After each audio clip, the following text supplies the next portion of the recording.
قل يا عبادي الذين أسرفوا على أنفسهم لا تقنطوا من رحمة الله من يهده الله فلا مضل له ومن يضلل فلا هادي له أشهد أن لا إله إلا الله وحده لا شريك له وأشهد أن محمدا عبده ورسوله لا نبي بعد أما بعد يا أيها الذين آمنوا اتقوا الله حق تقاته ولا تموتن إلا وأنتم مسلمون يا أيها الناس اتقوا ربكم الذي خلقكم من نفس واحدة وخلق منها زوجها وبث منهما رجالا كثيرا ونساء واتقوا الله الذي تساءلون به والأرحام إن الله كان عليكم رقيبا يا أيها الذين آمنوا اتقوا الله وقولوا قولا سديدا يصلح لكم أعمالكم ويغفر لكم ذنوبكم ومن يطع الله ورسوله فقد فاز فوزا عظيما أما بعد فإن أصدق الحديث كتاب الله وخير الهدي هدي محمد صلى الله عليه وسلم شر الأمور محدثاتها فإن كل محدثة بدعة وكل بدعة ضلالة. Ikhwatul Islam, saudara kaum muslimin, para tetamu Allah rahimani wa rahimakumullah. Alhamdulillah, Allah Subhanahu wa taala kembali memberikan kemudahan kepada kita bersama untuk berkumpul di Masjid Rasulullah sallallahu alaihi wasallam dalam rangka membacakan ayat-ayat Al-Qur'an ataupun hadis-hadis Rasulullah sallallahu alaihi wasallam. Harapan dan tujuan adalah agar senantiasa bertambah keimanan kepada Allah Subhanahu wa taala dan kecintaan kita kepada Rasulullah sallallahu alaihi wasallam.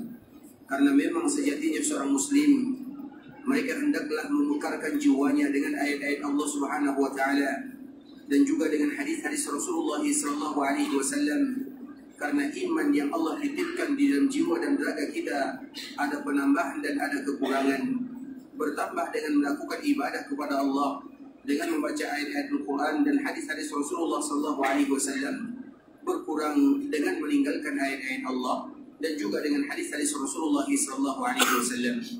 Dan kita tidak ingin iman yang telah Allah Subhanahu wa taala hadiahkan kepada kita berkurang dari hari ke hari berikutnya. Namun kita ingin selalu bertambah, iman kita bertambah sampai kita berjumpa dengan Allah Subhanahu wa taala. Dan itulah sejatinya seorang mukmin, mereka senantiasa berusaha memperkuat keimanan yang ada dengan ayat-ayat Allah Subhanahu wa taala dan juga dengan hadis-hadis Rasulullah sallallahu alaihi wasallam. Karena iman itu ibarat pakaian, kata Nabi sallallahu alaihi wasallam, sebagaimana pakaian kalian bisa bagus kalau kalian jaga, namun pakaian tersebut bisa juga rusak, bisa kotor kalau kalian tidak pelihara. Begitu juga dengan keimanan, tergantung bagaimana kita menjaganya. Dan di antara penjagaan iman yang paling bagus adalah dengan mendengarkan ayat-ayat Allah dan juga hadis-hadis Rasulullah sallallahu alaihi wasallam, karena dua ini merupakan zikir yang paling mutlak, yang paling sempurna, sebagaimana yang disebutkan oleh Imam An-Nawawi rahimahullahu taala. Bahkan beliau memiliki kitab khusus yang disebut dengan kitab Al-Azkar, yang dianjurkan bagi kita untuk paling tidak mentelaahnya, membacanya atau melihat-lihatnya apa kandungan-kandungan yang disebutkan di dalamnya. Kemudian salawat beriringkan salam semoga senantiasa tercurahkan buat junjungan alam Nabi kita yang mulia, uswah dan qudwah kita bersama Muhammad bin Abdullah sallallahu alaihi wasallam. Rasulullah sallallahu alaihi wasallam yang pernah berdoa atau yang pernah menyebutkan inna likulli nabiyyin da'watun mustajabah. Sesungguhnya setiap nabi, setiap rasul, mereka punya doa yang diijabah oleh Allah Subhanahu wa taala. Fata'ajjala kullu nabiyyin da'watah. Maka setiap dari para nabi dan para rasul yang tadi diberikan jatah berdoa oleh Allah di dunia, yang mana apabila mereka meminta kepada Allah pasti Allah kabulkan. Fata'ajjal, maka semuanya telah meminta kepada Allah Subhanahu wa taala dikala para nabi dan para rasul tersebut berada dalam kehidupan dunia. Satu-satunya yang belum meminta jatahnya adalah Muhammad bin Abdullah sallallahu alaihi wasallam. Fata'ajjala kullu nabiyyin da'watah. Semua para nabi, semua para rasul, mereka sudah meminta jatah doa di dunia. Wa inni, sedangkan aku, kata Nabi sallallahu alaihi wasallam, ikhtaba'tu da'wati, aku sengaja menyimpan doa yang tadi dijanjikan oleh Allah di dunia untuk dikabulkan. Aku simpan, aku tabung, syafa'atan li ummati yaumil qiyamah, Yang mana doa tersebut? Aku berharap kepada Allah agar berubah menjadi syafaat. Kemudian syafaat ini untuk siapa? Li ummati, untuk umatku. Artinya apa ikhwatul Islam? Sesuatu yang sejatinya untuk Nabi sallallahu alaihi wasallam. Karena doa ini disebutkan di dalam hadis Nabi sallallahu alaihi wasallam, doa ini jatah untuk Nabi, bukan untuk kita sebagai umatnya, untuk Nabi. Namun Nabi tidak mengambil jatahnya. Nabi ingin menyimpan di akhirat sana. Dikala Nabi simpan doa jatahnya, Nabi juga tidak memperuntukkan bagi dirinya, tapi Nabi memperuntukkan bagi umatnya. Maka Nabi menyebutkan syafa'atan li ummati, yang mana aku berharap kepada Allah doa yang tadi dijanjikan oleh Allah untukku dalam kehidupan dunia, aku tabung, kemudian berubah menjadi syafaat di hari akhirat, dan itu semua adalah untuk umat Muhammad sallallahu alaihi wasallam. Sehingga Nabi sallallahu alaihi wasallam menyebutkan, fahiya nailatun insyaallah liman mata wa lam yusyrik billahi syai'a. Maka syafaat yang tadi berasal dari doa Nabi sallallahu alaihi wasallam, atau jatah doa yang diberikan oleh Allah kepada Nabi berubah menjadi syafaat di akhirat, maka semuanya akan mendapatkan syafaat dari Nabi sallallahu alaihi wasallam tanpa terkecuali. Semua umat Nabi sallallahu alaihi wasallam akan mendapatkan syafaat dari Nabi sallallahu alaihi wasallam liman mata, bagi mereka yang wafat, walam yusyrik billahi syai'a, kemudian mereka tidak melakukan kesyirikan apapun untuk Allah Subhanahu wa taala. Artinya ikhwatul Islam, selama umat Nabi sallallahu alaihi wasallam tidak melakukan kesyirikan, maka harapan mereka untuk mendapatkan syafaat Nabi sangat besar sekali. Dan begitulah di antara bentuk kecintaan Nabi sallallahu alaihi wasallam kepada kita sebagai umatnya. Nabi betul-betul sayang, Nabi betul-betul cinta. Bahkan sesuatu yang dikhususkan untuk Nabi sallallahu alaihi wasallam itu pun pada akhirnya dijadikan untuk umatnya. Salah satunya adalah doa yang disimpan oleh Nabi dalam kehidupan akhirat, kemudian berubah menjadi syafaat, dan semoga semua kita mendapatkan syafaat dari Rasulullah sallallahu alaihi wasallam. Sehingga di antara kewajiban yang tidak boleh kita lupakan untuk membalas kasih sayang yang telah diberikan oleh baginda Nabi kepada kita bersama adalah senantiasa mengucapkan salam dan salawat kepada Rasulullah sallallahu alaihi wasallam. Salam yang kita ucapkan kepada Nabi artinya adalah bagaimana semua kebaikan kita minta kepada Allah diberikan kepada Nabi sallallahu alaihi wasallam. Itu arti daripada kalimat salam. Salam yang kita sebutkan, assalamu alayka ayyuhan nabi, bagaimana semua keburukan dihindarkan dari Nabi sallallahu alaihi wasallam. Itulah makna daripada kalimat salam. Karena salam itu artinya keselamatan, sehingga semua kebaikan kita berharap Allah berikan kepada Nabi, sebagaimana semua keburukan kita berharap agar dihindarkan dari Nabi. Maka itulah makna daripada kalimat yang kita ucapkan, assalamu alayka ya Rasulullah. Makanya dikala kita berziarah ke kuburan Nabi sallallahu alaihi wasallam, maka itulah yang kita ucapkan, assalamu alayka ya Rasulullah. Apa arti assalamu alayka ya Rasulullah? Ya Allah, berikan semua kebaikan kepada Nabi sallallahu alaihi wasallam, sebagaimana hindarkan semua keburukan dari Nabi sallallahu alaihi wasallam. Sehingga kita menyebutkan assalamu alayka ya Rasulullah wa rahmatullahi wa barakatuh. Kemudian setelah kita menyebut Nabi sallallahu alaihi wasallam, memberikan kepada Nabi kedudukan yang telah diberikan oleh Allah Subhanahu wa taala, sambil kita mengetahui hak-hak yang wajib kita lakukan, atau kewajiban hak Nabi terhadap umatnya, atau kewajiban umat terhadap Rasulullah sallallahu alaihi wasallam. Dan di antara salah satunya adalah kalimat solawat yang selalu dianjurkan bagi kita mengucapkannya. Dan di antara salah satu bentuk lafaznya ikhwatul Islam adalah yang dikenal dengan solawat Ibrahimiyah. Apabila ada di antara kita yang ingin bersolawat kepada Nabi, maka jangan kita jauh-jauh cari solawat yang diajarkan oleh Nabi. Dan solawat yang diajarkan oleh Nabi itulah yang disebut dengan solawat Ibrahimiyah. Dan di antara salah satu lafaznya adalah bagaimana kita bersolawat kepada Nabi, kepada keluarga Nabi, kepada istri-istri Nabi, kepada keturunan Nabi. Itu merupakan di antara solawat yang diajarkan oleh Nabi kepada kita bersama. Sebagaimana riwayat yang dibawakan oleh Amr bin Hizam, dia membawakan dari sahabat Nabi sallallahu alaihi wasallam, dikala para sahabat bertanya kepada Rasulullah sallallahu alaihi wasallam, ya Rasulullah, kami tahu bagaimana mengucapkan salam kepadamu, karena salam itu sesuatu yang lumrah. Salam itu sama mulai dari zaman Nabi Adam sampai zaman Nabi Muhammad sallallahu alaihi wasallam, salamnya itu saja. Bahkan semua agama yang apabila agama tersebut disebut dengan agama samawi, maka semua salamnya sama. Karena memang salam itu diajarkan oleh Allah kepada Nabi Adam mulai dari zaman Nabi Adam itu sendiri sampai kepada umat Nabi SAW. Sehingga para sahabat bertanya, ya Rasulullah, kami tahu bagaimana mengucapkan salam. Artinya, salam itu semua kita tahu bagaimana cara mengucapkannya. Namun sahabat Nabi bertanya, bagaimana? Fakaifa nusalli alaik? Bagaimana kiranya kami berselawat kepadamu? Nah, apabila sahabat bertanya, bagaimana kami berselawat kepadamu? Bisa jadi mereka tahu macam mana berselawat kepada Nabi SAW, tapi mereka menginginkan bagaimana selawat yang paling indah, karena tidak mungkin ada selawat yang paling indah kecuali selawat yang keluar dari lisan baginda Nabi yang mulia SAW. Maka di saat itulah Rasulullah menyebutkan faqulu, maka katakanlah, ucapkanlah, Allahumma salli ala Muhammad wa ahli baiti wa azwajihi wa dhurriyyatihi kama sallaita ala Ibrahim innaka Hamidum Majid. Allahumma barik ala Muhammad wa ahli baiti wa azwajihi wa dhurriyyatihi kama barakta ala Ibrahim innaka Hamidum Majid. Itu merupakan di antara lafaz-lafaz kita berselawat kepada Nabi. Dan ada lagi lafaz yang lainnya yang diriwayatkan dari sahabat Ka'ab bin Ujrah, dari Abu Sa'id Al-Khudri, dari Abu Mas'ud Al-Ansari, dari Abu Humaid As-Sa'idi radhiyallahu ta'ala anhum ajma'in, yang mana kewajiban kita bersama, terutama jika kita ingin berselawat kepada baginda Nabi yang mulia, maka carilah selawat-selawat yang mana selawat itu langsung diajarkan dan keluar dari lisan Nabi kita yang mulia sallallahu alaihi wasallam, terutama di malam Jumat atau di hari Jumat di Ikhwatul Islam. Ada kekhususan untuk memperbanyak. Ada kekhususan untuk memperbanyak, artinya berarti di hari-hari lain kita tetap berselawat kepada Nabi. Namun apabila kita bertepatan dengan hari Jumat, maka porsinya diperbanyak dan ditambah dibandingkan dengan hari-hari biasanya. Misalnya sekarang malam Kamis, atau sekarang malam Jumat, besok hari Jumat, maka selawat yang biasanya kita ucapkan di hari-hari yang lainnya. Ada di antara kita yang berselawat kepada Nabi 20 kali, 30 kali, 100 kali.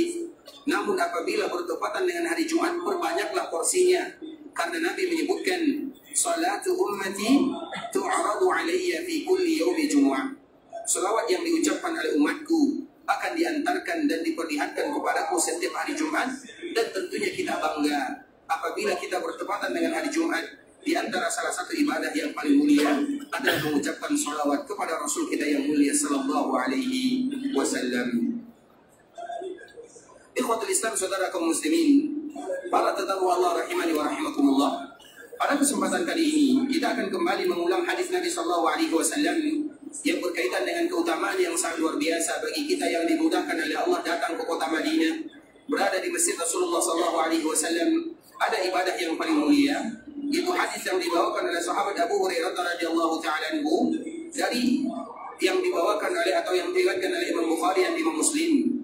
Nabi sallallahu alaihi wasallam menyebutkan, salatun fi masjidi hadha khairun min alfi salatin fi ma siwa illa al-masjidil haram. Di dalam riwayat yang lain, salatun fi masjidi hadha afdalu min alfi salatin fi ma siwa illa al-masjidil haram, wa salatun fil masjidil haram afdalu min mi'ati alfi salatin fi ma siwa. Barang siapa yang melakukan salat di dalam masjidku ini, maka lebih baik daripada 1000 kali salat dibandingkan dengan tempat yang lainnya kecuali Masjidil Haram. Di dalam riwayat yang kedua, bahwa salat di masjidku ini lebih afdal dibandingkan dengan salat di tempat yang lainnya kecuali dibandingkan dengan Masjidil Haram yang ada di Makkah. Dan salat di Masjidil Haram yang ada di Makkah lebih afdal dibandingkan dengan 100.000 dibandingkan dengan salat di tempat-tempat yang lainnya. Hadis inilah yang kemarin kita jelaskan di Ikhwatul Islam, dan kita ambil potongan hadis ini sedikit demi sedikit agar kita mengetahui betapa banyak keutamaan-keutamaan yang disebutkan oleh Nabi sallallahu alaihi wasallam. Dan sebelumnya kita telah menjelaskan bahwa semua ibadah yang kita lakukan di tanah barokah, maka akan dilipat gandakan pahalanya oleh Allah Subhanahu wa taala. Makkah adalah tanah yang barokah, Madinah juga tanah yang barokah. Bahkan keberkahan yang ada di Madinah disebutkan oleh Nabi, Allahumma ja'al bil Madinati di'fai ma bi Makkah min al-barakah. Ya Allah, jadikan keberkahan yang ada di Madinah 2 kali lipat dibandingkan dengan keberkahan yang ada di Makkah. Artinya apa, ikhwatul Islam? Berarti kalau seandainya kita lihat dari sisi ini, karena secara umum Makkah tanah yang paling mulia, secara umum iya. Tapi ada beberapa sisi yang menunjukkan bagaimana kemuliaan kota Madinah. Salah satunya keberkahan yang ada di dalamnya. Artinya apa ikhwatul Islam? Kalau seandainya keberkahan yang ada di Madinah 2 kali lipat dibandingkan dengan keberkahan yang ada di Mekah, berarti semua ibadah yang dilakukan seorang muslim di kala mereka berada di kota Madinah juga dilipat gandakan oleh Allah Subhanahu wa taala. Tidak ada satupun amalan yang kita lakukan di tanah yang barokah kecuali pahalanya pun mendapatkan pahala yang barokah dari Allah Subhanahu wa taala. Artinya jangan kikir untuk melakukan kebaikan semuanya. Tapi tidak satupun kebaikan yang disebutkan oleh Allah kecuali ibadah salat yang ada standar pahalanya. Artinya apa ikhwatul Islam? Kalau ada orang yang berpuasa, apakah sama puasanya dengan tempat yang lain? Jawabannya tidak. Berapa kelipatan pahalanya kita tidak tahu. Tapi tetap berbeda dari tempat yang lainnya. Misalnya ada di antara kita yang bersedekah, ada di antara kita yang berzakat. Apakah sama nilainya dengan tempat dia bersedekah atau berzakat di tempat yang lainnya? Jawabannya tidak. Tapi berapa kelipatannya kita tidak tahu. Nah, yang disebutkan oleh Nabi SAW kepada kita bersama ada ibadah salat. Dan itu pun tidak disebutkan oleh Nabi SAW secara mutlak. Dan kita akan sebutkan nanti ikhwatul Islam bagaimana kemuliaan atau keberkahan yang disebutkan oleh Allah Subhanahu wa taala di dalam hadis yang kita bacakan, hadis yang dibawakan oleh Imam Bukhari dan Imam Muslim dari sahabat Abu Hurairah radhiyallahu taala anhu. Kemarin kita telah menjelaskan ikhwatul Islam hadis Nabi SAW, salatun bagi mereka yang salat. Dan kita telah menyebutkan bahwa semua salat yang dilakukan seseorang muslim selama mereka berada di dalam masjid Rasulullah SAW, maka termasuk ke dalam hadis yang telah kita sebutkan. Artinya salat wajib masuk ke dalamnya, salat sunat juga masuk ke dalamnya, bahkan salat jenazah juga masuk ke dalamnya. Dan kemarin pembahasan kita sampai kepada salatul janaiz atau salat jenazah, terutama di dalam masjid Rasulullah SAW. Sebelum kita sambung ikhwatul Islam, siapa di antara kita yang bisa mengulang semua salat sunat yang bisa kita lakukan di dalam masjid Rasulullah SAW? Kemarin kita telah menjelaskan bahwa semua salat wajib itu sudah pasti, kita tidak perlu lagi membahasnya. Kemudian kemarin kita menyebutkan banyak sekali salat-salat sunat yang dianjurkan bagi kita untuk melakukannya selama kita berada di dalam masjid Nabi SAW. Karena memang hukum asal daripada salat sunat dilakukan di rumah, di tempat tinggal. Namun jika kita berziarah dalam waktu beberapa hari saja, maka dianjurkan untuk melakukan salat sunat di dalam masjid Rasulullah SAW. Tujuannya untuk mengambil keberkahan dari masjid itu sendiri atau mengambil keberkahan dari kota Madinah, kota Rasulullah SAW. Kemarin kita menyebutkan ada beberapa salat sunat yang dilakukan atau yang dianjurkan bagi kita untuk melakukannya. Siapa yang bisa kembali mengulang apa salat sunat tersebut? Pertanyaannya belum selesai, beserta alasannya dan fadilahnya. Sepertinya tadi dari tadi dia memulai bayar. Baik, alasannya juga ya. Alasannya itu kalau bahasa kitanya apa dalilnya, apa keutamaannya? Siap? Siap atau tidak? Baik, silakan. Yang pertama salat suruh yang pertama dulu.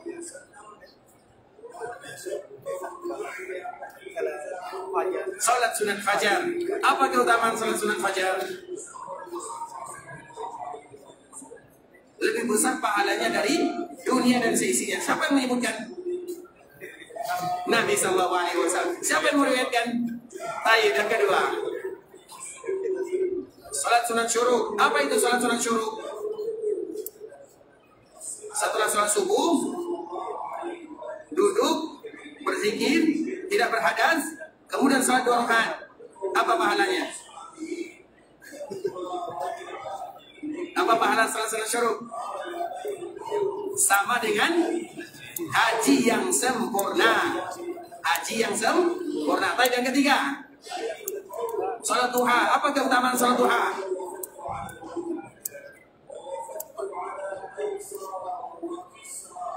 Salat duha itu adalah orang-orang yang ingin selalu bertaubat kepada Allah Subhanahu wa taala, atau mereka-mereka yang ingin selalu kembali kepada Allah, atau mereka yang ingin merubah kehidupannya, atau yang ingin merubah perniagaannya, perdagangannya, atau terutama bagi mereka-mereka yang sibuk dengan perdagangannya. Maka salah satu caranya adalah dengan salat duha. Kemudian yang keempat, 4 rakaat sebelum zuhur, 4 rakaat setelah zuhur. Apa keutamanya? Allah haramkan wajahnya dari api neraka. Kemudian yang kelima, salat rawatib. Salat rawatib, berapa rakaat salat rawatib? 5 atau 7? Berapa jumlah salat rawatib? 5 atau 7? 7. Masya Allah, silakan. Tapi salah jawabannya ya. Nanti dicari lagi ya. Ya, PR ya. Jadi salat rawatib itu jumlahnya 10 atau 12. Intinya ikhwatul Islam itu hanya sekedar pembuka saja, bahwa banyak sekali sholat-sholat sunat yang bisa kita lakukan selama kita berada di dalam Masjid Rasulullah SAW. Sholat rawatib yang mana pahalanya Allah membangunkan surga, atau Allah membangunkan rumah di dalam surga. Begitu juga 4 rakaat sebelum asar.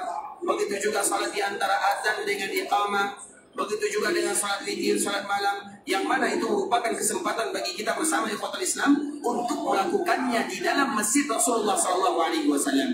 Kemudian juga kemarin kita menyebutkan, dan ini pembahasan terakhir yang kita jelaskan, yaitu dianjurkan bagi kita untuk melakukan sholat jenazah, dan jangan ada di antara kita yang lupa. Kalau seandainya muazzin mengatakan as-salatu 'alal amwat, kecuali kita ikut serta di dalamnya. Dan kemarin kita telah menyebutkan sebuah kaidah ikhwatul Islam. Apabila ada 2 ibadah yang waktunya sama-sama, karena ada beberapa kaidah yang disebutkan oleh para ulama, ini juga pelajaran bagi kita bersama. Apabila ada ibadah yang satu hukumnya wajib, yang satu hukumnya sunnah, mana yang harus kita dahulukan? Sudah pasti yang wajib. Misalnya kemarin kita sholat sunat, misalnya sholat sunat sebelum zuhur misalnya. Kemudian di rakaat pertama kita sudah takbir, kemudian kita sudah ruku, kita sudah sujud, dan kita ingin berdiri. Tiba-tiba ada muazzin yang mengucapkan kumandang iqamat, Allahu Akbar, asyhadu an la ilaha illallah. Apa yang harus kita lakukan? Apakah kita menyempurnakan sholat sunat atau kita bergabung bersama kaum muslimin? Apa jawabannya? Bergabung, karena bagaimanapun yang wajib kita dahulukan daripada yang sunnah. Itu kaidah, bukan hanya kaidah di dalam salat, kaidah di dalam dunia. Yang wajib kita dahulukan daripada yang sunnah. Kemudian kaidah yang kedua, apabila ada 2 ibadah yang waktunya sama, maka kita dahulukan ibadah yang waktunya sempit, kalau seandainya ibadah tersebut sempit waktunya, daripada ibadah yang waktunya lebih lapang dan lebih luas daripada ibadah yang pertama. Dan salah satunya adalah sholat jenazah ikhwatul Islam. Makanya dianjurkan bagi kita, kalau seandainya kita ingin melakukan sholat sunat setelah sholat wajib, maka tunggu dulu aba-aba dari muazzin. Dan kita selalu menyebutkan ikhwatul Islam, kalau seandainya di daerah kita melakukan sholat jenazah, dan kita tahu mungkin kita sholat jenazah di kampung kita, di daerah kita, 1 kali dalam 1 bulan, 1 kali dalam 1 tahun, 2 kali dalam 1 tahun.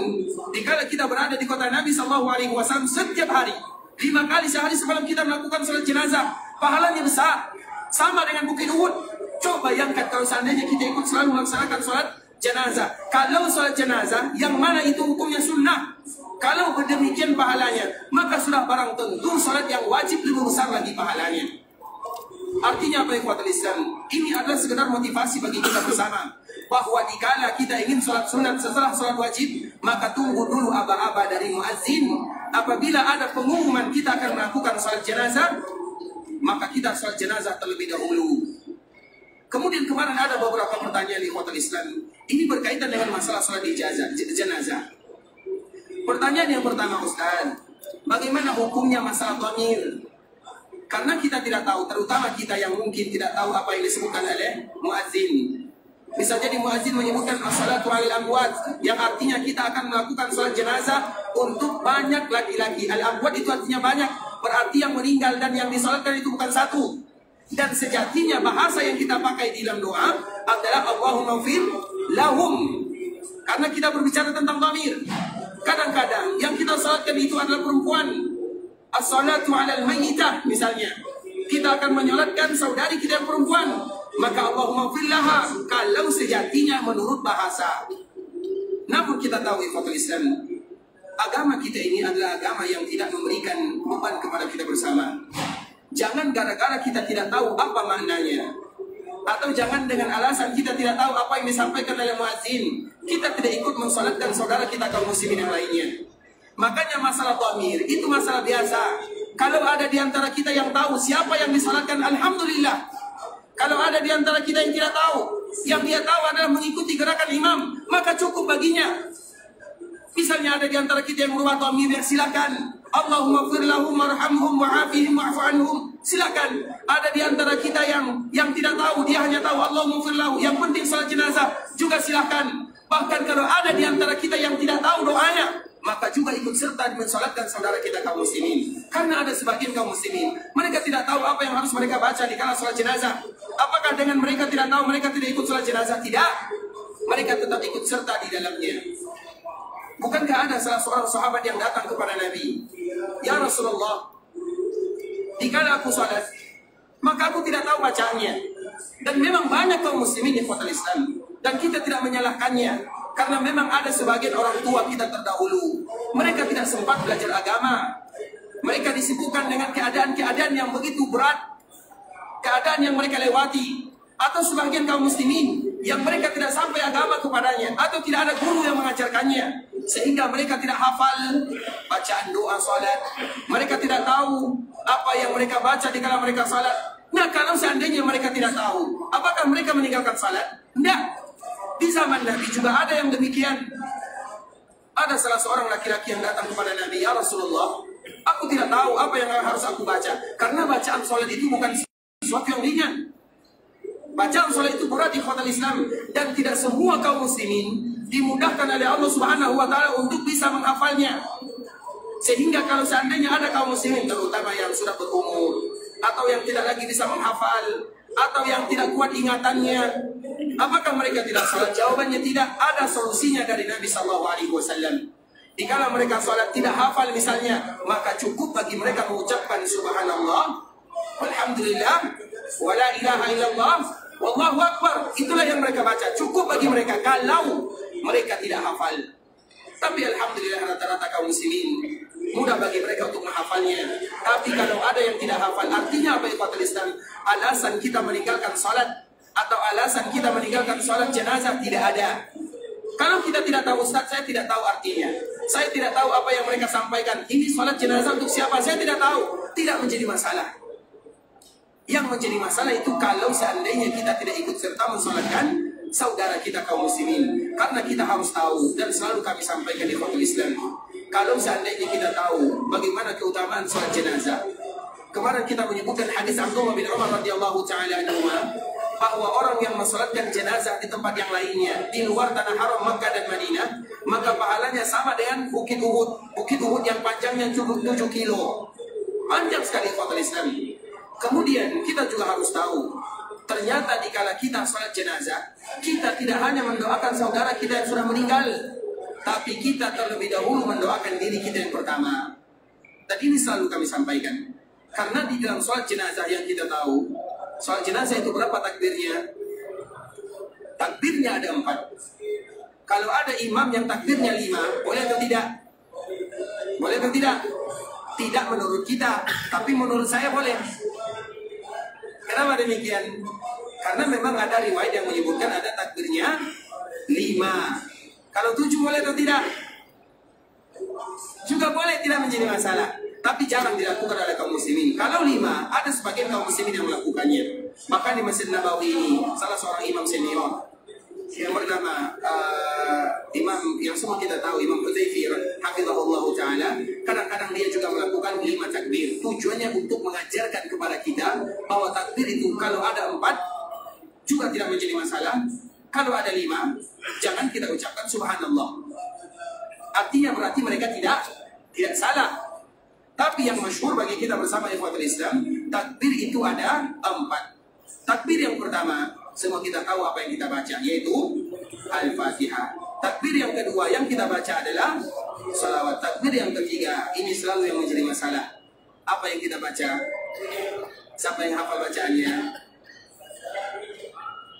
Silakan.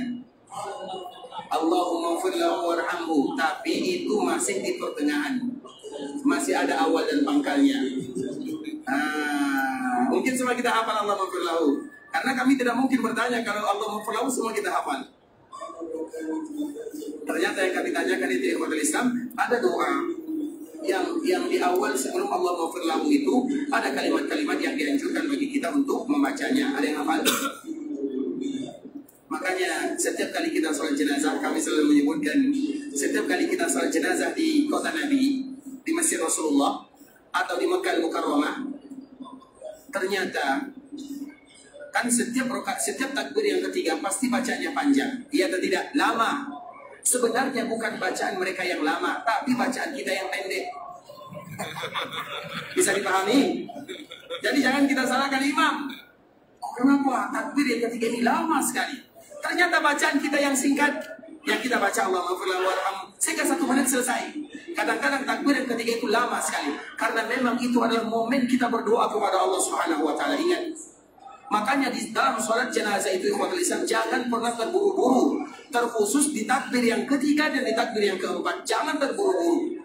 Yang kita tahu hanya mungkin Allahumma ighfir lahu warhamhu, banyak doa yang bisa kita baca. Bahkan kalau seandainya kita tambah dengan doa yang lain, boleh atau tidak? Boleh atau tidak? Kalau seandainya boleh, kenapa kita tidak lakukan?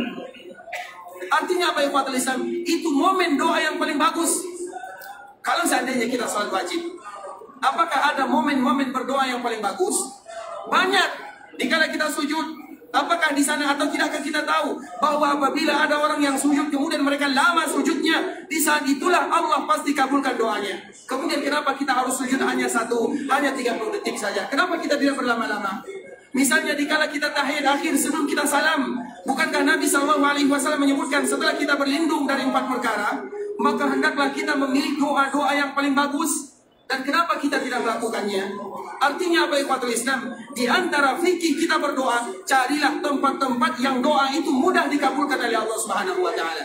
Jadi jangan asal-asal berdoa kepada Allah. Kadang-kadang kita berdoa kepada Allah namun kita tidak tahu mana posisinya, mana tempatnya, bagaimana caranya. Makanya wajar kalau seandainya ada kaum muslimin yang berdoa, kemudian mereka mengatakan, ya Allah, kenapa doaku tidak dikabulkan? Bukan Allah yang tidak mau mengabulkan, tapi kadang-kadang kita tidak tahu bagaimana tata cara berdoa kepada Allah Subhanahu wa taala, atau kita tidak tahu mana momen-momen yang indah. Dan di antara momen yang indah berdoa kepada Allah adalah di dalam kita beribadah, terutama di dalam salatnya. Baik itu salat wajib, apalagi salat sunatnya. Makanya kalau salat sunat di ikhwatul Islam itu kesempatan yang bagus sekali bagi kita berdoa kepada Allah Subhanahu wa taala. Nah, begitu juga dengan salat jenazah. Selama namanya salat, maka doa yang paling bagus itu adalah di takbir yang ketiga, di takbir yang keempat. Para ulama mereka berbeda. Anggaplah kita mungkin berbeda ulama yang kita ikuti. Ada sebagian yang mengikuti mazhab Syafi'i, ada sebagian yang mengikuti mazhab Hambali. Itu tidak menjadi masalah. Tapi intinya, keedahnya, apabila kita ikut bersama imam, maka kita lakukan apa yang dilakukan oleh imam tersebut. Misalnya kita contohkan, ini hanya sekedar pelajaran saja ikhwatul Islam.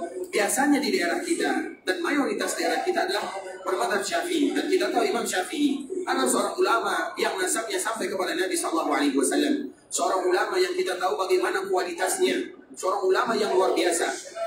Imam Syafi'i rahimahullah diberikan oleh Allah kelebihan yang luar biasa sekali. Kemudian biasanya kita takbir pertama, takbir kedua, takbir ketiga, takbir keempat. Takbir ketiga ada doa, takbir keempat juga ada doa. Kemudian setelah kita berdoa, maka kita salam. Salamnya berapa kali? Dua kali, dan itu sesuatu yang masyhur kita lakukan. Tetapi di sebagian mazhab misalnya, di sini misalnya, karena mungkin mereka berbeda Hambali misalnya, mereka berdoanya di takbir yang ketiga dengan doa yang lama. Kemudian di takbir yang keempat ada yang berdoa, ada yang tidak berdoa. Dan itu tidak menjadi masalah, karena memang yang penting itu adalah takbir yang ketiga. Karena seolah-olah takbir yang ketiga, takbir yang keempat itu bergabung. Kalau seandainya doa disatukan, alhamdulillah. Kalau seandainya doa dipisahkan juga tidak menjadi masalah. Makanya kalau ada di antara kita yang menambah takbir yang kelima, apa yang harus mereka baca? Sama juga doa. Kalau ada yang menambah takbir ke-6, takbir ke-7, apa yang harus dibaca? Doa juga. Bisa dipahami? Jadi mulai dari takbir yang ketiga sampai takbir-takbir berikutnya, semuanya dibaca ada doa. Hanya saja sebagian mereka mengkhususkan doa di takbir yang ketiga, di takbir yang keempat mereka tidak berdoa, atau doanya doa yang sangat singkat saja. Kemudian mereka salamnya, kalau di sini berapa salamnya?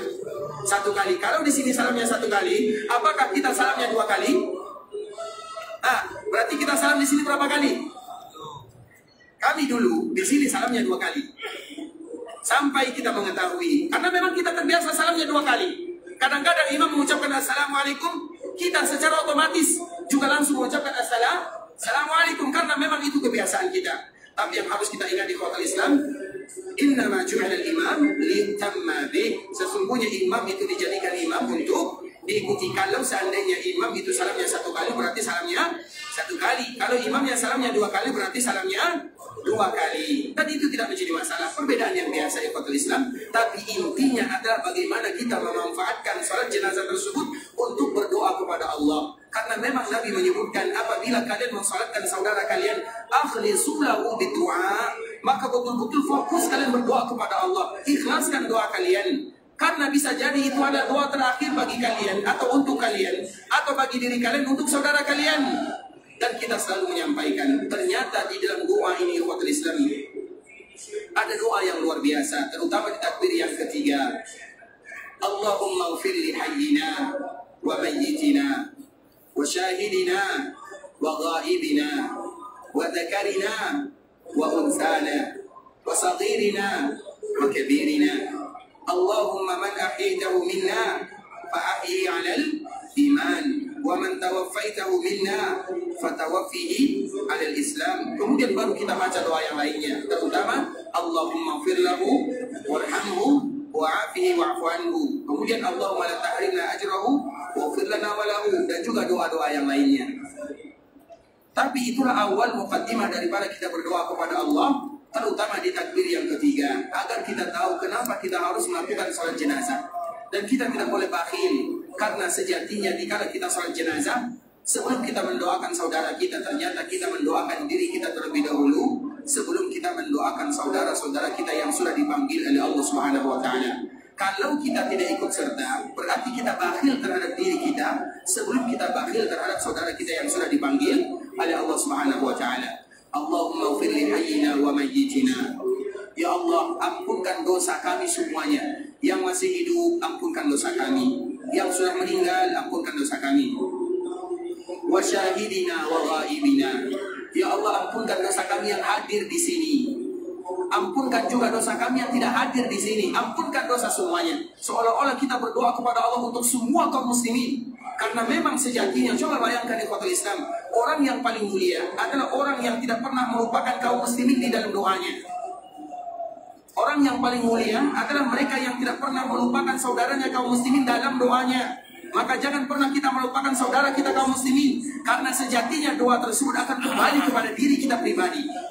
Salah satunya kalimat ini, Allahumma ighfir li syahidina wa syahidina wa ghaibina. Ya Allah, ampunkan dosa kami. Ampunkan dosa kami yang hadir, dosa kami yang tidak hadir. Wa zakarina wa unsana. Ya Allah, ampunkan dosa kami yang laki-laki ataupun yang perempuan. Makanya tadi kami menyebutkan, kalau seandainya kita tidak membaca dhamirnya, karena kita tidak tahu artinya, tidak menjadi masalah. Karena di dalam doa yang kita baca sudah ada doanya. Wa zakarina wa unsana. Ya Allah, ampunkan dosa kami yang laki-laki ataupun yang perempuan. Kalau yang perempuan meninggal sudah ada doanya. Kalau yang laki-laki meninggal juga sudah ada doanya. Kalau anak-anak yang meninggal, bagaimana Ustaz? Juga ada sambungannya. Wa saghirina wa kabirina. Ya Allah, ampunkan juga anak-anak mereka yang meninggal dari kalangan anak-anak, dan juga ampunkan mereka yang meninggal dari kalangan orang dewasa dan remaja. Artinya masuk semuanya. Makanya tadi kita menyebutkan, kenapa kita tidak mesti tahu. Kalau kita tahu, alhamdulillah. Tapi kalau kita tidak tahu siapa yang meninggal, kadang-kadang yang meninggal itu bukan 1, kadang 5. Kalau di Mekah Mukarramah, kadang 10, kadang 20. Jadi kita tidak tahu siapa yang meninggal. Yang meninggal itu laki-laki, yang perempuan, anak-anak, dewasa, kita tidak tahu. Maka di awal muqaddimah berdoa masuk semuanya. Allahumma ighfir li hayyina wa mayyitina wa syahidina wa ghaibina wa dzakarina wa unsana wa saghirina wa kabirina. Kemudian apa sambungannya? Allahumma man ahyaitahu minna fa ahyihi 'ala iman. Ya Allah, siapa di antara kami yang masih Engkau berikan umur panjang, panjangkan umur kami dalam keadaan beriman. Apa arti beriman? Agar kami selalu bisa beribadah. Karena iman itu artinya ibadah kepada Allah. Iman tanpa ibadah bukan iman namanya. Iman di dalam hati iya, tapi akan diaplikasikan dengan amalan dan perbuatan serta ibadah. Makanya apabila ada orang yang mengatakan, misalnya kita ingin berdakwah, kita panggil ada sebagian kaum muslimin yang mungkin mereka melalaikan ibadah salat, kemudian kita ajak, ayo kita melakukan salat, ayo kita puasa, maka mereka mengatakan, iman kami di sini, iman kami di sini, dan mereka juga tidak mau salat. Apakah mereka disebut dengan beriman? Disebut dengan beriman atau tidak? Iya, beriman, tapi iman mereka iman yang kurang. Karena apabila betul keimanannya, maka yang ada di dalam hati digerakkan dengan amalan dan perbuatan. Iman di sini iya, tapi iman yang ada di sini akan diterjemahkan di tangan, di mata, di telinga, di kaki, di semuanya. Artinya iman itu dikala kita berdoa kepada Allah, ya Allah, kalau seandainya ada di antara kami yang masih Kau berikan umur panjang, panjangkan umur kami dalam keadaan iman. Artinya jadikan kami orang yang selalu beribadah kepadamu. Itu artinya. Kemudian kalimat berikutnya, wa man tawaffaitahu minna fatawaffihi 'alal Islam. Apabila ada di antara kami yang Kau cabut nyawanya, kalau seandainya kami meninggal, maka wafatkan kami dalam keadaan Islam, sebagaimana firman Allah, wa la tamutunna illa wa antum muslimun. Islam itu artinya berserah diri. Kenapa demikian? Karena apabila seseorang sudah meninggal atau hampir meninggal, mereka tidak bisa lagi beramal. Karena kebiasaannya ikhwatul Islam, biasanya hukum alam, sebelum mereka meninggal mereka akan sakit. Ini hukum alam. Kemudian dikala mereka sakit, mereka tidak lagi bisa beramal. Sehingga dikala mereka tidak lagi bisa beramal, apa yang mereka bisa lakukan? Berserah diri kepada Allah. Walaupun mereka tidak lagi bisa beramal, namun semoga Allah hitung mereka sebagai seorang yang selalu beramal. Karena memang kebiasaannya adalah orang yang beramal. Makanya waman tawaffaitahu minna fatawaffihi 'alal Islam. Barang siapa yang Kau wafatkan kami dalam keadaan menyerahkan diri kepadamu. Karena jikala kita berada di akhir hayat, kita tidak bisa lagi berbuat, kita tidak lagi bisa bergerak, kita tidak lagi bisa beribadah. Karena itu adalah awal langkah jikala kita menuju sakaratul maut.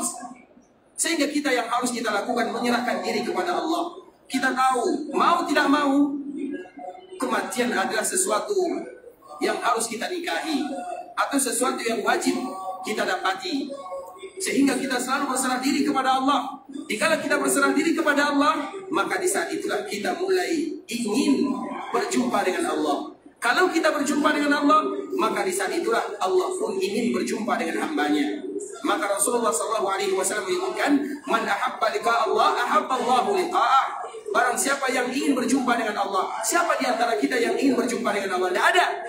Kalau seandainya kita ditanya, apakah kalian mau meninggal? Pasti jawaban kita semuanya sama. Kami belum siap. Semua jawaban kita sama. Tapi bagaimana kita bisa berjumpa dengan Allah? Dan bagaimana kita bisa suka berjumpa dengan Allah?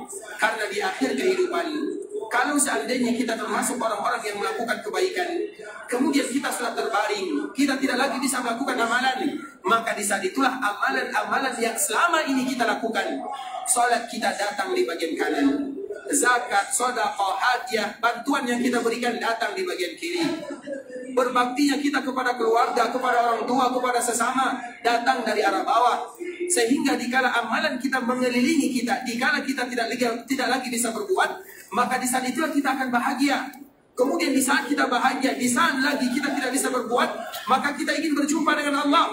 Dikala kita demikian keadaannya, ahabballahu liqa'ah, maka Allah pun suka berjumpa dengannya. Maka tidak jarang kita menjumpai kaum muslimin, sebelum mereka meninggal mereka tersenyum. Kenapa mereka tersenyum? Karena amalan-amalan yang selama ini mereka lakukan datang menghiburnya. Maka kalau kita ingin mendapatkan hiburan di akhir kehidupan, perbanyaklah amalan. Sehingga di akhir kehidupan kita, jika kita tidak lagi bisa berbuat, maka itu adalah waktu awal kita panen kebaikan yang selama ini kita lakukan. Salat yang kita lakukan tidak percuma. Mungkin sekarang kita tidak melihat salat tersebut, karena amalan ini, Islam, amalan kita ini bisa berubah menjadi sebuah bentuk. Kita ulang lagi, amalan yang kita lakukan bisa berubah. Bukankah Nabi SAW menyebutkan di dalam sebuah hadisnya, apabila seseorang berada di perkuburannya, kemudian apabila orang tersebut adalah orang yang baik, maka akan ada seorang teman yang berbicara dengannya, seorang teman yang indah, yang rupawan, yang wangi. Kemudian orang ini terkejut bertanya, kamu ini siapa? Bukankah itu pertanyaan kita semuanya? Kamu ini siapa? Maka orang ini mengatakan, akulah amalanmu. Artinya amalan kita itu bisa berubah, dirubah oleh Allah dalam keadaan berbentuk. Sekarang kita tidak melihat amalan kita apa. Amalan kita tidak satu pun yang berbentuk. Salat yang kita lakukan tidak ada bentuknya. Puasa yang kita lakukan tidak ada bentuknya. Zakat yang kita berikan tidak ada bentuknya, tidak ada fisiknya. Kapan baru berfisik? Berfisik di akhir kehidupan kita, dikala kita tidak lagi bisa beramal. Berfisik dikala kita sudah dikuburkan dan kita sudah berada di alam barzakh. Maka Allah buat dalam bentuk fisik, yang mana dialah yang akan menghibur, dialah yang akan menemani, dialah yang akan mengawani. Maka itulah makna daripada hadis Nabi SAW atau doa yang dianjurkan bagi kita mengucapkannya. Wa man tawaffaitahu minna fatawaffihi 'ala Islam. Kalau ada di antara kami yang mungkin habis jatahnya di dunia, wafatkan kami dalam keadaan Islam. Itu doa yang kita panjatkan kepada Allah, dan itulah kalimat yang kita baca dikala kita takbir yang ketiga mensalatkan saudara kita yang sudah meninggal. Kemudian setelahnya baru kita baca doa yang biasa kita hafal, Allahumma fir lahu warhamhu wa'afihi wa'fu anhu. Kalau ada di antara kita yang tidak hafal satu pun, maka cukup baginya mengulang-ulang Allahumma fir lahu, Allahumma fir lahu, Allahumma fir lahu.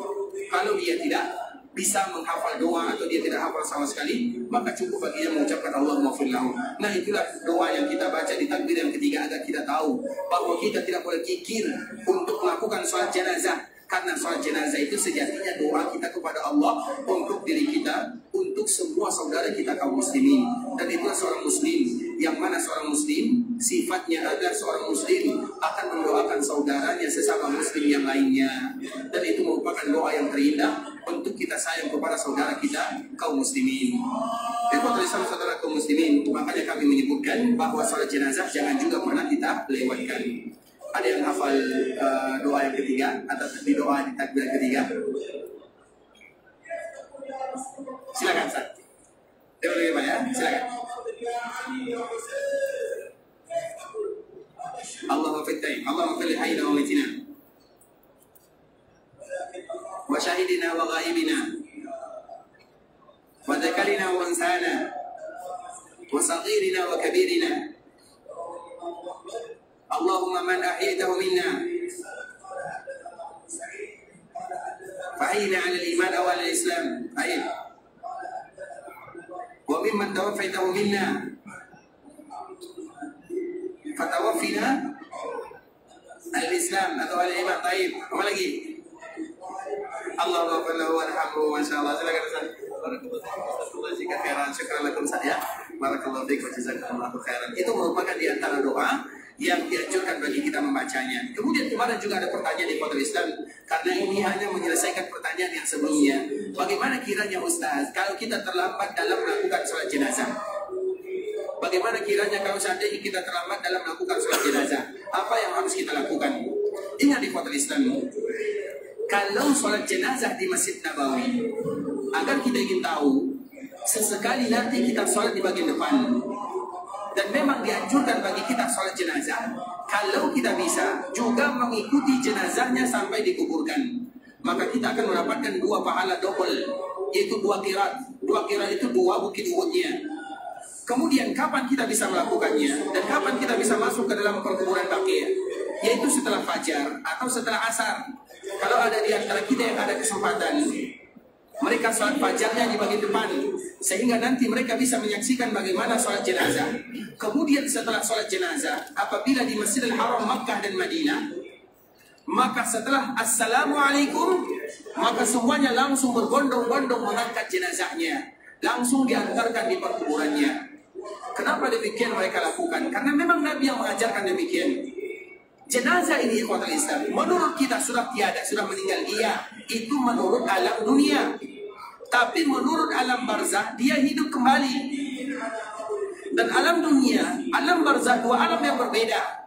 Makanya Nabi SAW menyebutkan, orang yang meninggal, maka dia akan mengatakan kalau seandainya dia beriman, dia tahu dia adalah orang yang baik, maka dia akan mengatakan kepada orang-orang yang masih hidup, percepatlah penyelenggaraan jenazahku, cepat antarkan aku di perkuburan, jangan kalian perlambat. Kenapa demikian ikhwatul Islam? Karena dia tidak sabar untuk mendapatkan pahala yang dijanjikan oleh Allah berupa taman-taman surga yang ada di perkuburannya. Kalau dia bisa marah, maka dia akan marah. Kalau seandainya orang tersebut adalah orang yang kurang baik, maka dia juga demikian keadaannya. Dia juga marah kepada kita, jangan antarkan diriku, jangan lakukan ini. Karena dia tahu dia akan berjumpa dengan alam barzakh, dan dia tahu bahwa dia adalah orang yang tidak beramal. Artinya ikhwatul Islam, di antara sunnah Nabi SAW adalah jenazah tersebut dipercepat penyelenggaraannya. Setelah sholat, makanya kalau di Masjidil Haram Makkah dan Madinah, bagi kita yang terlambat, kenapa kita menyebutkan yang demikian? Karena ada hukum yang ada di belakangnya, ada turunannya. Kalau seandainya kita terlambat sholat jenazah di sini, maka tidak ada gunanya kita menyempurnakan. Kenapa demikian? Karena kalau kita sempurnakan, jenazahnya sudah sampai di perkuburan. Bisa dipahami? Misalnya kita terlambat 1 takbir atau 2 takbir. Jikalau kita takbir yang ketiga, orang sudah selesai takbir yang keempat, mereka sudah salam. Kita ingin menyambung. Kita ingin menyambung doa Allahumma firli hayyina wa mayyitina. Mayitnya mana? Sudah sampai di perkuburan sana. Makanya sebagian para ulama menyebutkan kalau di Masjidil Haram Makkah dan Madinah, kalau ada di antara kita yang terlambat, maka ikuti saja imam selesai. Apabila imam selesai, maka kita selesai. Kenapa demikian? Karena setelah imam salam, maka mayat itu akan berbondong-bondong dibawa ke perkuburannya. Tidak ada waktu, tidak ada jedanya, langsung. Dan memang Nabi SAW mengajarkan yang demikian, karena momen berdoa tadi dikala kita takbir, yang ketiga, atau yang keempat, atau yang kelima kalau ditambah, atau yang keenam kalau ditambah, atau yang ketujuh kalau seandainya ditambah. Kalau di daerah kita, misalnya kita takbir, atau kita terlambat sholat jenazahnya, biasanya sholat jenazah itu tidak langsung, maksudnya tidak langsung bersegera seperti di sini. Masih ada kesempatan diberikan kepada mereka yang terlambat, sehingga mudah bagi kita untuk menyempurnakan keterlambatan kita tersebut. Misalnya kita terlambat 1 rakaat, kita terlambat 1 takbir, kita tambah takbir yang berikutnya, atau kita terlambat 2 takbir, kita takbir tambah takbir yang berikutnya. Bisa dipahami perbedaan antara keduanya? Kalau seandainya mayatnya langsung dibawa, maka tidak ada gunanya kita menyempurnakan takbirnya. Tapi kalau seandainya tidak, maka ada kesempatan bagi kita untuk menyempurnakan takbirnya. Itu adalah hukum-hukum yang ada bagi kita yang terlambat dalam melakukan salatul janaiz. Kemudian ikhwatul Islam, artinya tinggal bagaimana kita untuk memberikan motivasi kepada kita semuanya untuk mengikuti atau tidak pernah absen di dalam melakukan sholat jenazah bagi saudara kita kaum muslimin yang lainnya. Ikhwatul Islam, saudara kaum muslimin, para tetamu Allah rahimani wa rahimakumullah. Sampai di sini pembahasan yang bisa kita jelaskan. Sebagaimana biasanya, kalau ada yang tidak jelas atau yang kurang paham, silakan ditanyakan. Silakan.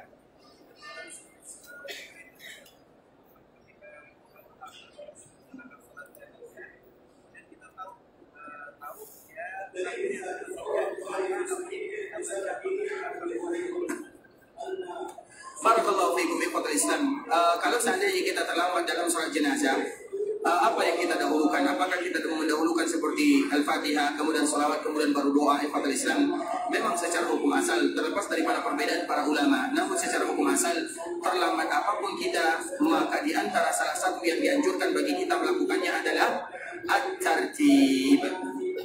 Tahu artinya tertib? Sesuai dengan urutannya masing-masing. Misalnya kita menjamak salat zuhur dengan salat asar dengan jamak takhir. Kemudian dikala kita di waktu asar, kita mendahulukan salat asar, baru kita salat zuhur. Boleh atau tidak? Boleh atau tidak? Boleh atau tidak? Boleh. Tapi kebanyakan para ulama mengatakan lebih bagus kita tertib. Tertibnya yang mana kita dahulukan?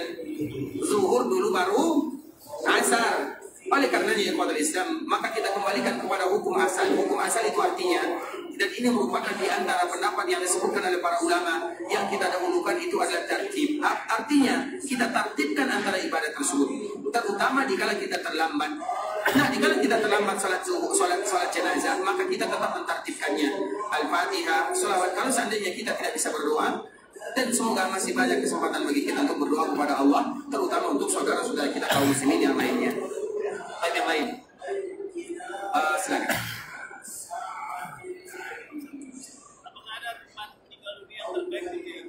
Apakah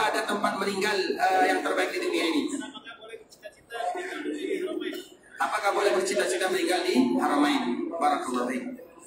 Jawabannya sudah dijawab. Jawabannya sudah dijawab, bahwa tempat yang paling indah untuk kita bercita-cita meninggal adalah di kota Madinah. Nabi SAW menyebutkan, man istata'a minkum an yamuta bil Madinah falyamut biha.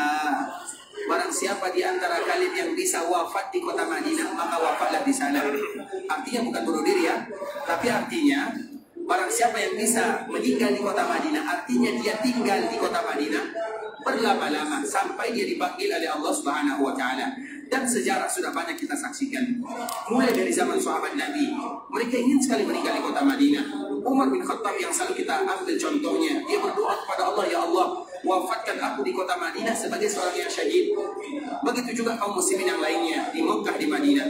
Bahkan kami punya cerita ikhwatul Islam, cerita yang selalu kami sampaikan dan semoga memberikan manfaat. Pada di antara kaum muslimin, dikala mereka melaksanakan ibadah haji, melaksanakan ibadah umrah, mereka sembunyikan doanya. Namun dalam kesembunyian tersebut mereka berdoa kepada Allah, ya Allah, wafatkan aku di sana. Tidakkah banyak kita menyaksikan kaum muslimin berdoa demikian? Dan kami selalu menyebutkan contoh ikhwatul Islam yang mana kami kenal dengan orangnya. Seorang ibu yang anaknya merupakan senior kami di Madinah. Semoga Allah Subhanahu wa taala merahmatinya. Doanya itu saja, ya Allah, wafatkan aku di sana, wafatkan aku di sana. Akhirnya apa yang terjadi? Allah wafatkan dia di Mekah. Begitu juga di Madinah, banyak sekali orang-orang yang wafat di kota Madinah.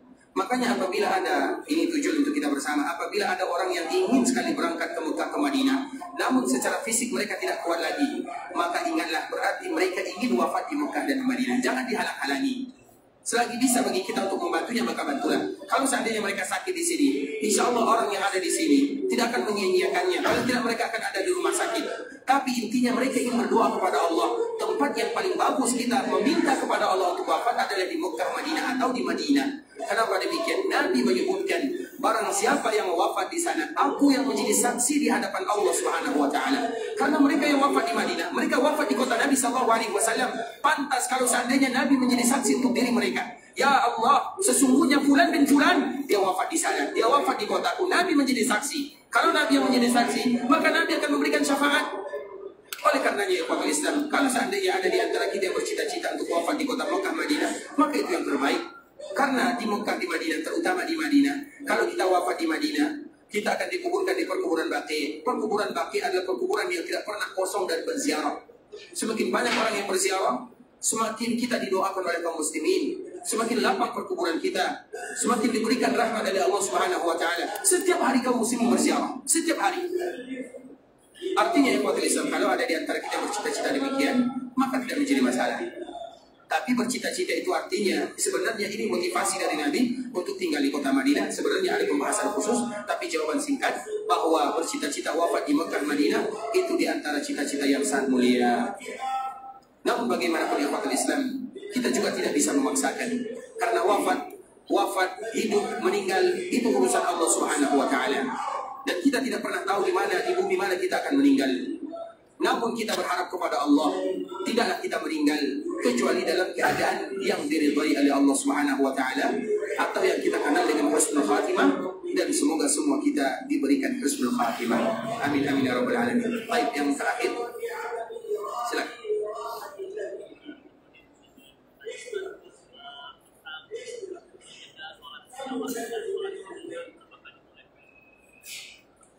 Ini pertanyaan yang sebelumnya telah dijelaskan di ikhwatul Islam. Sekarang misalnya kita ingin menjamak antara salat zuhur dan asar. Namun di antara salat zuhur dan asar ini ada salat jenazahnya. Apakah boleh bagi kita menjedah, ada jedahnya antara zuhur dengan asar? Boleh atau tidak? Kemarin sudah kita jawab. Salat jamak itu ikhwatul Islam tidak mesti bagi kita untuk langsung menyambungnya. Maka di antara sunnatul mahjurah, sunnah yang sudah mulai ditinggalkan oleh kaum muslimin, mereka lupa berzikir. Zikir itu adalah tetap haknya salat. Yang tidak boleh itu, sebagaimana hadis Abdullah bin Umar, walam yusabbih bainahuma, dan Nabi tidak bertasbih di antara keduanya. Bertasbih itu bukan subhanallah.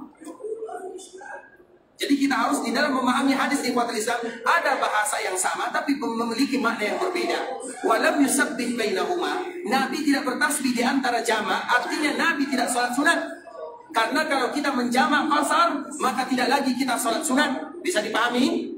Nanti kita salat jamaah dan qasar, jangan kita salat sunan kecuali salat jenazah. Ini ada jedahnya. Berarti ada jedah salat jenazah tidak menjadi masalah. Artinya jamaah itu boleh ada pemisahnya, walaupun tidak terlalu lama. Karena hadis Abdullah bin Umar, walam yusabbih bainahuma, artinya bukan tidak berzikir. Nah, kita kembalikan kepada hukum asal. Berarti setelah kita jamaah salat zuhur, zikir dulu. Walaupun zikir yang singkat. Bukankah zikir yang singkat itu subhanallah 10 kali, alhamdulillah 10 kali, Allahu akbar 10 kali? Karena di dalam bilangan zikir itu ada bilangan-bilangannya. Semuanya disebutkan oleh Nabi, terutama dalam hadis yang dibawakan oleh Imam Muslim rahimahullahu taala. Dan nanti insyaallah akan kita perlebar pembahasan masalah ini. Barakallahu fikum wa Islam, karena waktu juga yang memisahkan kita. Semoga Allah Subhanahu wa taala ampunkan dosa kita bersama. Semoga Allah mudahkan urusan kita. Bagi kita yang ingin pergi ke Mekah untuk beribadah, semoga Allah menerima semua amal ibadahnya. Allah jadikan umrah yang mereka lakukan adalah umrah mabrurah.